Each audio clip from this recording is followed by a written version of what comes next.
అందరికీ నమస్కారం. శ్రీమాత్రే నమః. సింహరాశి వారికి మే 29, 30, 31 తేదీలో జరిగేది తెలిస్తే ఖచ్చితంగా ఆశ్చర్యపోతారు.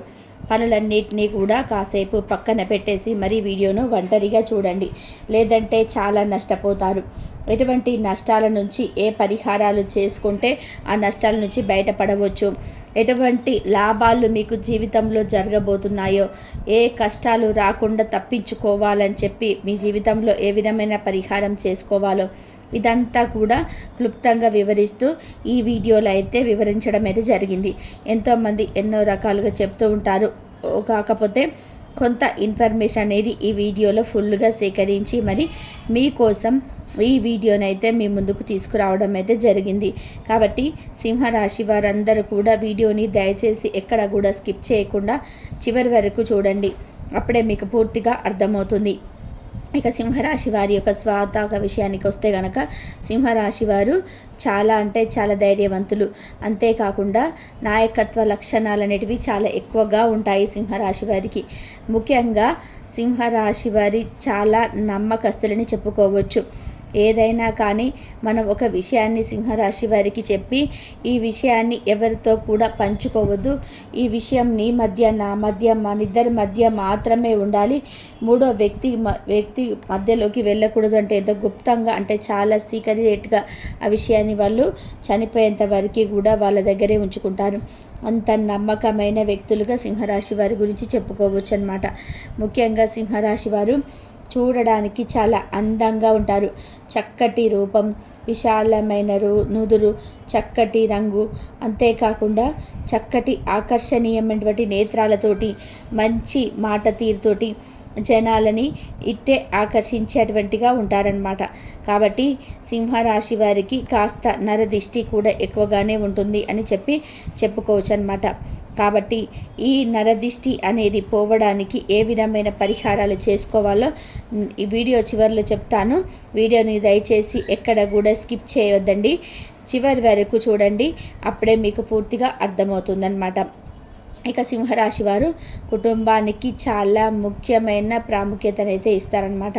కుటుంబం అంటే గౌరవం, సమాజంలో పేరు ప్రతిష్టలు, వీరికి ఎప్పుడు కూడా సంఘంలో ఒక గౌరవ మర్యాదలు అనేటివి ఎప్పటికప్పుడు కూడా పెరుగుతూనే ఉంటాయని చెప్పుకోవచ్చు అనమాట. మనం రాజకీయ నాయకులను గమనించుకున్నట్లయితే కనుక ఎక్కువగా రాజకీయ రంగంలో కూడా సింహరాశి వారు ఎక్కువగా ముందడుగులో ఉంటారని చెప్పుకోవచ్చు అనమాట. ఇక సింహరాశి వారికి ఏదైనా కానీ ఒక పని అప్పచెప్తే ఆ పని పూర్తయ్యేంత వరకు కూడా నిద్రపోరు. ఏదో చేశాంలే అన్నట్టుగా కాకుండా ఆ పనిని చాలా చక్కగా, చాలా నీట్గా, 10 మందికి నచ్చే విధానంగా చాలా చక్కగా చేయడంలోనే వీరే సాటి అని చెప్పుకోవచ్చు అన్నమాట. ఇక కాకపోతే సింహరాశి వారు జనాలని ఎక్కువగా నమ్ముతూ ఉంటారు. అదేంటి జనాలని నమ్మడం ఏంటి, అంత తెలివి తక్కువ వాళ్ళ, అంత తిక్కలుగా ఆలోచిస్తూ ఉంటారా అంటే నిజంగా ఆ మాట అనుకున్న వాళ్ళే పిచ్చోళ్ళు అని చెప్పేసి అనుకోవచ్చు అనమాట. ఎందుకు అంటే సింహరాశి వారు వ్యక్తిగతంగా చాలా మంచి మనసులున్న వాళ్ళు. వీరి దగ్గర ఉన్న బలహీనత ఏమిటి అంటే కనుక ఎంత బలమైన వ్యక్తికైనా కానీ ఏదైనా ఒక బలహీనత ఉంటుంది. కానీ సింహరాశి వారి యొక్క బలహీనత ఏమిటి అంటే కనుక జనాలని ఎక్కువగా నమ్ముతూ ఉంటారు. కుడుమిస్తే పండుగ అని చెప్పేసి అంటూ ఉంటాం కదా, అలాగా ఎవరైనా కానీ కాస్త 4 మంచి మాటలు మాట్లాడినట్టు అనిపించినా కానీ, లేదా కాస్త కొంచెం నవ్వుతూ మాయ చేసినట్టు కానీ, అమాయకంగా మాట్లాడినా కానీ వారితో ఇంకో విషయాలు, పర్సనల్ విషయాలు అన్నిటినీ కూడా ఎక్కువగా చెప్పేస్తూ ఉంటారనమాట. కాబట్టి ఇప్పటి నుంచి అయినా సింహరాశి వారు తెలుసుకోవాల్సిన విషయం ఏమిటంటే కనుక ఎవరిని కూడా గుడ్డిగా నమ్మకండి. ఎందుకంటే మీ ఆలోచన శైలి ఏ విధంగా ఉంటుందో ఎదుటివారి యొక్క ఆలోచన శైలి కూడా అదే విధంగా ఉంటుంది అని అనుకుంటే మాత్రం నిజంగా అంతకంటే అవివేకం మరొకటి ఉండదు. కాబట్టి ఎవరిని కూడా గుడ్డిగా నమ్మవద్దు. ముఖ్యంగా సింహరాశి వారికి ఇంట్లో వాళ్ళల్లోనే ఎక్కువగా వాడుకొని వదిలేస్తూ ఉంటారనమాట. అంటే అవసరాలకి మాత్రమే అయ్యా అమ్మ అని చెప్పేసి దగ్గరికి వస్తారు. అవసరం తీరిపోయిన తర్వాత మాత్రం ఎవరినైతే వాడుకుంటున్నారో వారి మీదనే 10 మందికి వెళ్ళి పలుచనగా చెప్పడం, వారి మీదనే చాడీలు చెప్పడము, ఉన్నవి లేనివి అన్ని పుకార్లు పుట్టించడము, ఇవన్నీ కూడా చేస్తూ ఉంటారనమాట. కాబట్టి ఎంత అయిన వాళ్ళైనా పరాయి వాళ్ళైనా వీరికి తెలుస్తుంది. ముఖ్యంగా వారితో కాసేపు మాట్లాడితే వారి యొక్క స్నేహం వల్ల, బంధువులలో అయితే చిన్నప్పటి నుంచి వారిని చూస్తూ ఉండటం వల్ల అసలు ఎవరి యొక్క వ్యక్తిత్వం ఎలాంటిది అని చెప్పి వీరికి బాగా అర్థమవుతుందన్నమాట. కాబట్టి మంచి వారి దగ్గర మంచిగా ఉండండి, చెడ్డవారి దగ్గర చెడ్డగా ఉండకపోయినా కానీ వారి దగ్గర లూజ్ ఇవ్వడం మాత్రం చేయకండి. దీనివల్ల మీరే నష్టపోతారు అన్న విషయాన్ని అయితే మీరు సింహరాశి వారు ముఖ్యంగా గుర్తుపెట్టుకోవడం చాలా ముఖ్యం. ఎందుకు ఇలా చెప్తున్నాను అంటే కనుక, ఎవరైనా కానీ ఈ రోజులలో వాడుకొని వదిలేస్తూ ఉన్నారు. పదే పదే వాడుకొని వదిలేస్తూ వదిలేస్తూ ఉండడం వల్ల కూడా మనమే పిచ్చోళ్ళం అవుతున్నాం తప్ప అవతల వాళ్ళు మాత్రం వాడుకొని వదిలేసాం కదా అని చెప్పి నవ్వుకుంటూ ఉంటున్నారనమాట. అటువంటి వారికి పదే పదే ఒక బొమ్మలాగా, ఆట వస్తువులాగా మన జీవితాలు కాకూడదు. కాబట్టి ఎందుకంటే మనకి ఏదైనా ఆపద వచ్చినా, కష్టం వచ్చినా, నష్టం వచ్చినా కూడా ఎవ్వరు కూడా స్పందించరు. అవసరమైతే సంతోషపడతారు. ₹1 ఇచ్చి మేమున్నాం అన్న భరోసానిచ్చే వాళ్ళు ఎవ్వరు కూడా ఈ రోజులలో లేరు. కాబట్టి సింహరాశి వారు కుటుంబానికి ఎక్కువగా ప్రాముఖ్యతనైతే ఇస్తే మంచిది. ఎందుకంటే మంచైనా, చెడైనా, కష్టమైన, నష్టమైన, దుఃఖమైన ఏదైనా కానీ కుటుంబంతోనే పంచుకోవాలన్నమాట. ఎందుకు అంటే మీకు బాధ వచ్చినా, కష్టం వచ్చినా మీతో పాటు బాధపడవలసింది కుటుంబమే తప్ప ఆ నలుగురు కాదు అన్న విషయాన్ని గుర్తుపెట్టుకోండి. ఇక ముఖ్యంగా సింహరాశి వారు ఉద్యోగం చేసే దగ్గర కానీ, లేదా బిజినెస్ చేసే దగ్గర కానీ, లేదా ఏదైనా వ్యాపారాన్ని చేసే దగ్గర కానీ, నీతో పాటుగా పార్ట్నర్స్ ఎవరైనా ఉంటే వారి దగ్గర కూడా కాస్తంత జాగ్రత్తగా ఉండండి. అంతేకాకుండా పెట్టుబడులు పెట్టే దగ్గర కూడా కాస్తంత ఆలోచించి పెట్టుబడులు పెట్టండి. ఏదైనా ముఖ్యమైన నిర్ణయాలు తీసుకునేటప్పుడు కుటుంబంతో సంప్రదింపులు జరుపుకొని మరి నిర్ణయాలు తీసుకోండి. ఎందుకంటే మీరు స్వతహాగా నిర్ణయాలు తీసుకోవడం వల్ల కూడా కొన్ని నష్టాలు వచ్చే అవకాశం అయితే ఉందన్నమాట. ఇక సింహరాశి వారికి ఈ నెలలో కానీ, లేదా వచ్చే నెలలో కానీ, ఆపై వచ్చే నెలలో కానీ, అంటే జూన్, జూలై నెలలో ఏదైనా ఒక ప్రాపర్టీ కొనే అవకాశం అయితే కనిపిస్తూ ఉంది. దానికి తగ్గట్టుగా ఏం చేయాలో, ఏం చేయకూడదో ఇప్పటి నుంచే కూడా ఆలోచిస్తూ ఉంటారనమాట. కాబట్టి ఈ ప్రాపర్టీ కొనే విషయంలో మీరు ముందడుగు వేస్తే మీకు మంచి జరుగుతుంది తప్ప ఎటువంటి చెడు జరగదు అన్న విషయాన్ని అయితే గుర్తుపెట్టుకోండి. ఇక ముఖ్యంగా సింహరాశి వారి యొక్క లైఫ్ పార్ట్నర్ విషయానికి వస్తే, లైఫ్ పార్ట్నర్ కూడా ఆడవాళ్ళైనా కానీ, మగవాళ్ళైనా కానివ్వండి, సింహరాశి వారి యొక్క లైఫ్ పార్ట్నర్ ఎవరైతే ఉన్నారో వారు చాలా అదృష్టవంతులు. ఎందుకంటే అన్ని రకాలుగా అంటే ఇటు ఆస్తిలో కానీ, ఇటు అందంలోనూ, ఇటు చురుకులోను, ఇటు తెలివితేటల్లోనూ అన్ని రకాలుగా కూడా సింహరాశి వారు ప్రతి దాంట్లో కూడా మొదటి స్థాయిలో ఉంటారు. కాబట్టి వీరి యొక్క లైఫ్ పార్ట్నర్కి కూడా ఇదే ఇష్టం. కాబట్టి లైఫ్ పార్ట్నర్ని చాలా చక్కగా చూసుకుంటారు. సంఘంలో వారికంటూ ఒక ప్రత్యేకమైన గుర్తింపు వచ్చేలా చూస్తారు. కాబట్టి సింహరాశి వారి యొక్క లైఫ్ పార్ట్నర్ అనేది చాలా అంటే చాలా అదృష్టవంతులుగా చెప్పుకోవచ్చు అన్నమాట. ఇక ముఖ్యంగా ఈ 3 రోజుల విషయానికి వస్తే మాత్రం, అంటే మే 29, 30, 31 తేదీలలో ఈ 3 రోజులు కూడా వీరికి చాలా అద్భుతంగా జరగబోతుందన్నమాట. ముఖ్యంగా వృత్తి, ఉద్యోగం, వ్యాపారం, బిజినెస్, చిన్న పెద్ద బిజినెస్లు అయినా కానీ, ఏవైనా కానివ్వండి, ఈ 3 రోజుల్లో కూడా మీకు చాలా అద్భుతంగా కలిసి రానుందన్నమాట. అనుకూలమైన సమయం అని చెప్పేసి అంటూ ఉంటాం కదా, అటువంటి అనుకూలమైన సమయం ఈ 3 రోజులలో కూడా మీకు ఉంది. కాబట్టి ఏదైనా పెట్టుబడి పెట్టాలి అనుకున్నా, కొత్తగా బిజినెస్లు ఏమైనా స్టార్ట్ చేయాలనుకున్నా కూడా ఈ 3 రోజులలో మీకు మొదలు పెట్టుకోవచ్చండి. ఎటువంటి సమస్యలు కూడా రావు. ఇంకా కుటుంబ పరంగా చూసుకుంటే భార్యాభర్తల మధ్య మంచి అనుకూలత ఉంటుంది. సంతాన పరంగా బాగుంటుంది. తల్లిదండ్రుల పరంగా కూడా చాలా బాగుంటుంది.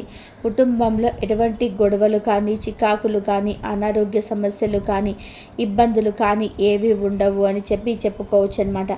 ఇక లవర్స్ ఎవరైతే ఉన్నారో సింహరాశి వారు, లవర్స్ పరంగా కూడా చాలా అద్భుతంగా ఉంటుంది. ఎవరైతే ఇప్పటి వరకు కొన్ని రకాలైన గొడవలతోటి, ఇబ్బందులతోటి, చికాకులతోటి ఇబ్బందులు పడినప్పటికీ కూడాను, కొంత ఎడబాటు జరిగినప్పటికీ కూడాను ఇప్పుడు ప్రస్తుతం అయితే బాగానే ఉంటున్నారని చెప్పుకోవచ్చు అనమాట.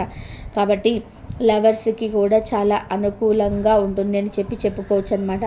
ఇక విద్యార్థులు ఎవరైతే ఉన్నారో సింహరాశి వారు, విద్యార్థుల పరంగా కూడా చాలా అనుకూలంగా ఉంటుంది.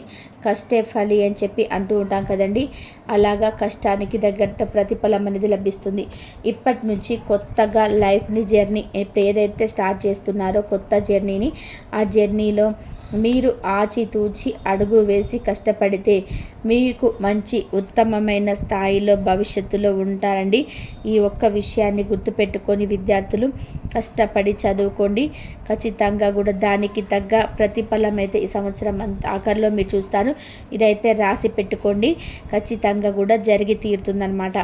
ఇక ఎవరైతే సింహరాశి వాళ్ళు సినీ రంగ పరిశ్రమలలో, రాజకీయ రంగంలో ఎవరైతే ఉన్నారో, వైద్య రంగంలో ఎవరైతే ఉన్నారో వారికి కూడా చాలా అంటే చాలా అనుకూలంగా ఉంటుంది. ఇక రియల్ ఎస్టేట్ పనులు చేసే వారికి కూడా చాలా అనుకూలంగా ఉంటుంది అని చెప్పుకోవచ్చు అనమాట. ఇక ఓవరాల్గా చూసుకుంటే ఈ 3 రోజుల్లో కూడా కొన్ని చిన్న ప్రయాణాలు తగిలే అవకాశం ఉంటుంది. ప్రయాణాలు చేసేటప్పుడు కూడా కాస్త ఆచితూచి జాగ్రత్తగా ప్రయాణం చేయండి. సీట్ బెల్ట్ పెట్టుకొని ప్రయాణం చేయండి. కారులో వెళ్ళేటప్పుడు హెల్మెట్ పెట్టుకొని పైకి మీద ప్రయాణం చేయండి. రోడ్డు దాటేటప్పుడు కూడా చూసుకొని రోడ్డు దాటే ప్రయత్నం చేయండి. కాస్తంత జాగ్రత్తగా ఉండడం మీకు చాలా ఉత్తమం అని చెప్పి గుర్తుపెట్టుకొని, ఇక ముఖ్యంగా ఎవరైతే వివాహం కోసం ఎదురు చూస్తూ ఉన్నారో వారికి వివాహ సంబంధాలు అయితే ఖచ్చితంగా కూడా కుదురుతాయండి. వారు కొంచెం గట్టి ప్రయత్నం చేస్తే ఈ సంవత్సరంలో అయితే మీకు వివాహ గడియలు అయితే రానున్నాయన్నమాట. ఇక సంతాన పరంగా చూసుకునే వారికైతే సంతానం కోసం ఎవరైతే ఎదురు చూస్తూ ఉన్నారో కొంచెం ఆలస్యమే సూచనలు కనిపిస్తూ ఉన్నాయి. కానీ కరగదు అని మాత్రం ఇక్కడ నుంచి చెప్పడం లేదు. ఎందుకంటే సంతాన పరంగా మీకు ఖచ్చితంగా కూడా సంతాన భాగ్యం అయితే కలుగుతుంది. కాకపోతే కొన్ని రకాల సమస్యలు ఏవైతే పీసీఓడి, పీసీఓఎస్, థైరాయిడ్, కొన్ని హార్మోన్స్ సమస్యలు తోటి బాధపడుతున్నారో వారు డాక్టర్ల సలహా మేరకు మెడిసిన్ వాడుకుంటూ కాస్త బరువు తగ్గే ప్రయత్నం కనుక చేస్తే కనుక ఖచ్చితంగా మీకు సంతాన ఫలం అయితే ఖచ్చితంగా దక్కి తీరుతుంది అని చెప్పి గుర్తుపెట్టుకోండి. ఇక ఎవరైతే గృహప్రవేశం చేయాలి అంటే మాకు నూతన గృహం కావాలి అని చూసి దానికోసం ప్రయత్నాలు చేస్తున్నారో వారికి కూడా ఖచ్చితంగా నూతన గృహ యోగం అయితే కలిగే అవకాశం అయితే కనిపిస్తుంది. ఇక వాహనాలు కొనుక్కునే వారికి అంటే స్కూటీ కానీ, బైక్ కానీ, కారు కానీ కొంటారు కదండి, వారికి కూడా ఇది ఉత్తమమైన కాలం అని చెప్పుకోవచ్చండి ఈ 3 రోజులు కూడా. ఇక మీకున్న నరదిష్టి, నరఘోష సింహరాశి వారికి ముఖ్యంగా చాలా ఎక్కువగా ఉంటుందన్నమాట. ఆ నరదిష్టి, నరఘోష తొలగించుకోవాలి అంటే కనుక ప్రతి ఆదివారం ఎర్ర నీళ్ళతో దిష్టి తీసి వేసుకుంటూ ఉండండి. లేదా ప్రతిరోజు కూడా ఉప్పు, నల్ల ఆవాలతో దిష్టి తీసేసుకుంటూ ఉండండి. అంతేకాకుండా ఇంటికి ప్రతి అమావాస్యకు కూడా గుమ్మడికాయతో దిష్టి తీసేసుకుంటూ ఉండండి. ఇంట్లో నిత్యం దీపారాధన చేసుకోండి, శివారాధన చేసుకుంటూ ఉండండి. ప్రతి సోమవారం శివాలయానికి వెళ్ళే ప్రయత్నం చేయండి. శివుడి విభూదిని నుదుటిన ధరించండి. స్నానం చేసే నీటిలో కాస్త విభూదిని వేసుకొని స్నానం ఆచరించండి. దీనివల్ల కూడా మీకున్న రోగాలు కూడా పూర్తిగా తగ్గుముఖం పడతాయన్నమాట. అంతేకాకుండా ప్రతి మంగళవారం ఆంజనేయ స్వామి గుడికి వెళ్ళడం, స్వామివారికి తమలపాకుల మాలను సమర్పించుకోవడం, సింధూరాన్ని తెచ్చుకొని ప్రతిరోజు నుదుటిన ధరించుకోవడం, దీనివల్ల కూడా మీకున్న నరదిష్టి తొలగిపోతుందన్నమాట. ప్రతి శనివారం కూడా వెంకటేశ్వర స్వామి యొక్క అంటే శ్రీవారి సన్నిధికి వెళ్ళడం, తులసి మాలను సమర్పించుకుంటూ ఉండడం, రావి చెట్టు కింద నేతి దీపాన్ని వెలిగించుకోవడం, గోమాతకు పూజ చేసుకుంటూ ఉండడం, గోమాతకి భోజనాన్ని తినిపిస్తూ ఉండడం, గోమాతకి ఇష్టమైన కూరగాయలు, పచ్చిగడ్డి, ఆకుకూరలు, పెసర్లు, బెల్లం కలిపి తినిపించడం, దీనివల్ల కూడా మీకున్న గ్రహ దోషాలు, జాతక దోషాలు అన్నీ కూడా సమస్యలు ఇవన్నీ ఉంటే అవన్నీ కూడా పూర్తిగా తొలగిపోతాయి అన్నమాట. ఇటువంటి చిన్న పరిహారాలు చేసుకుంటూ ఇంట్లో నిత్యం దీపారాధన చేసుకుంటూ ఉంటే ఏమైనా చిన్న సమస్యలు ఉంటే అవి కూడా పూర్తిగా తగ్గుముఖం పట్టి సంపూర్ణమైన అదృష్టం అనేది మీకు కలుగుతుందన్నమాట. కాబట్టి మరి సింహరాశి వారికి ఈ వీడియో నచ్చింది అనిపిస్తే ఈ వీడియోకి ఒక లైక్ ఇవ్వడం మాత్రం అస్సలు మర్చిపోవద్దు. మీరు ఇచ్చే లైక్ వల్ల మరి కొంతమంది సింహరాశి వ్యక్తులకి ఈ వీడియో అనేది రీచ్ అవుతుందన్నమాట. మొదటిసారి మన ఛానల్లోకి వస్తే మన ఛానల్ని సబ్స్క్రైబ్ చేసుకొని సపోర్ట్ చేయండి. మరొక మంచి వీడియోతో మళ్ళీ కలుద్దాం. అంతవరకు కూడా పరమేశ్వరుడి ఆశీస్సులు, ఆ మహాలక్ష్మీదేవి యొక్క కటాక్షం అనేది మీ మీద, మీ బిడ్డల మీద ఎల్లవేళలా ఉండాలి అని చెప్పేసి కోరుకుంటూ సర్వేజన సుఖినో భవంతు. ఇంతవరకు చూసినందుకు ధన్యవాదాలండి.